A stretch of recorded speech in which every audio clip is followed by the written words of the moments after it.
കഴിഞ്ഞ ആഴ്ചയിലെ തിരുവനന്തപുരത്ത് കോടതി 2014 കേസിൽ റഹീമിനെയും അതുപോലെ തന്നെ സ്വരാജിനെയും അവന്മാർ അങ്ങനെ പറയുന്ന ആളുകൾ ഇവിടെ ശിക്ഷിക്കപ്പെട്ടില്ലേ?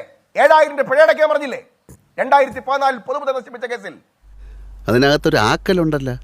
ഇവിടുത്തെ പ്രശ്നം ഞാൻ നിങ്ങളോട് പറഞ്ഞുതരാം. നിങ്ങൾ നോക്കൂ, ഇവരെന്ത് മാറിയിരിക്കുന്നു, ഇവരുടെ സമീപനം എന്തുമാത്രം മാറിയിരിക്കുന്നു. പ്രത്യയശാസ്ത്രപരമായ പിന്മാറ്റം ചില യുദ്ധത്തിന് അനിവാര്യമാണ്. നേരത്തെ പറഞ്ഞതുപോലെ ഇപ്പോ ഡിവൈഎഫ്ഐയും യുവമോർച്ചയും കേരളത്തിലെ കളത്തിലുണ്ടോ? നിങ്ങൾ ഏത് ഹഷ്മി വെറുതെ ഒന്ന് തിരിച്ച് ചിന്തിക്ക്. അവർക്കിടയിലുള്ള അന്തർധാര സജീവമായിരുന്നു എന്ന് വേണം കരുതാൻ.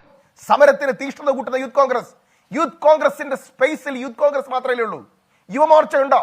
എനിക്ക് എന്തായാലും ഒരെണ്ണം മതി, അത് തന്നെ ധാരാളം. അവർക്ക് സമരമുണ്ടോ? SFI ഒരു പേരിന് സമരം ചെയ്തിട്ട് 7 കൊല്ലായില്ലേ? SFI തൂത്തറിയപ്പെട്ടില്ലേ? ഏറ്റെടുത്ത പ്രശ്നങ്ങളും സമരങ്ങളൊക്കെ തോൽക്കുണ്ടെന്ന് ചെറിയൊരു ആരോപണം ഉണ്ട് പുറത്ത്. ഡോക്ടറേറ്റും കിട്ടി, ജോലിയും കിട്ടുമ്പോ തീർന്നില്ല അവരുടെ ശൗര്യം. ഇത് രണ്ടും തീർന്നില്ലേ കേരളത്തിൽ? ഗവർണർക്കെതിരെ സമരമുണ്ട്, മറന്നതാണ്. ഞാൻ രണ്ടെണ്ണമല്ല, അതിൽ കൂടുതൽ താങ്ങും കേട്ടോ. എസ്എഫ്ഐയുടെ ഗവർണർക്കെതിരായ നല്ല ഗംഭീരമായ സമരം ഉണ്ടായിരുന്നു.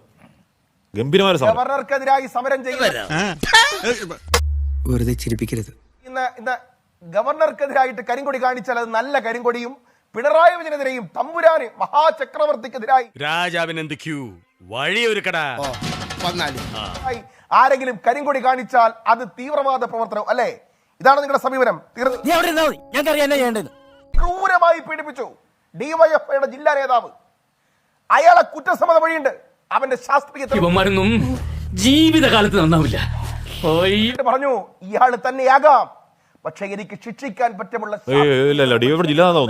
തോന്നി. അതങ്ങനെ വരൂ, അതങ്ങനെ സംഭവിക്കൂ. നേതാവ് എന്ന് പറയുന്ന ഔദ്യോഗിക ഭാരവാഹിത്വം ഉണ്ടാവണ്ടേ? അർജുന ആരാ? നേതാവ് എന്ന് പറഞ്ഞ ഔദ്യോഗിക ഭാരവാഹിത്വം ഉണ്ടാവണ്ടേ? ഒരു ഭാരവാഹിത്വം ഇല്ലെന്നാണോ ഹർഷ് പറയുന്നത്? ഭാരവാഹിത്വം ഉണ്ടെന്ന് എന്താ നിന്റെ ഉദ്ദേശം? അറിയോ? എനിക്കറിയില്ല. ഡിവൈഎഫ്ഐയുടെ ഭാരവാഹിത്വം ഇല്ല, അർജുന്റെ ഡിവൈഎഫ്ഐ ഭാരവാഹിത്വം എനിക്കറിയില്ല. പറയുന്നു എന്താണ് അറിയാത്ത പിള്ള ചൊറിയുമ്പോൾ അറിയും. അങ്ങനെ പറ, അത് അന്തസ്. നിങ്ങളുടെ പഴയ SFI പുറത്തിറങ്ങരുത്. വേണ്ട, കളിയാക്കണ്ട. ഹൈഡ്രോസിന്റെ പഴയ സ്വഭാവം എടുപ്പിക്കല്ലേ. ചീത്ത ഹൈഡ്രോസ് മഹാപശ. SFI സംരക്ഷിക്കാൻ ഇറങ്ങണ്ട. എന്താണ് അങ്ങനെ വേണ്ട. ഞാൻ ഇപ്പോഴും പഴയ കണ്ണു വെച്ച് എന്നെ കാണരുത്. വണ്ടിപ്പെരിയാറിലെ ഔദ്യോഗികമായ ഡിവൈഎഫ്ഐയുടെ ഭാരവാഹിത്വം വഹിക്കുന്ന ആളാണ് ആ കേസിലെ പ്രതിയായത്. ഒരക്ഷരം പോലും തെറ്റിയില്ല. ആ കടലിന്റെ അടിയിൽ നിന്ന് സൂര്യൻ ഉദിച്ചു വരും.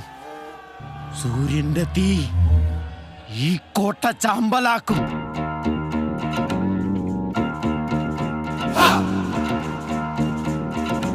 ഇപ്പൊ കാര്യങ്ങളൊക്കെ വ്യക്തമായല്ലോ.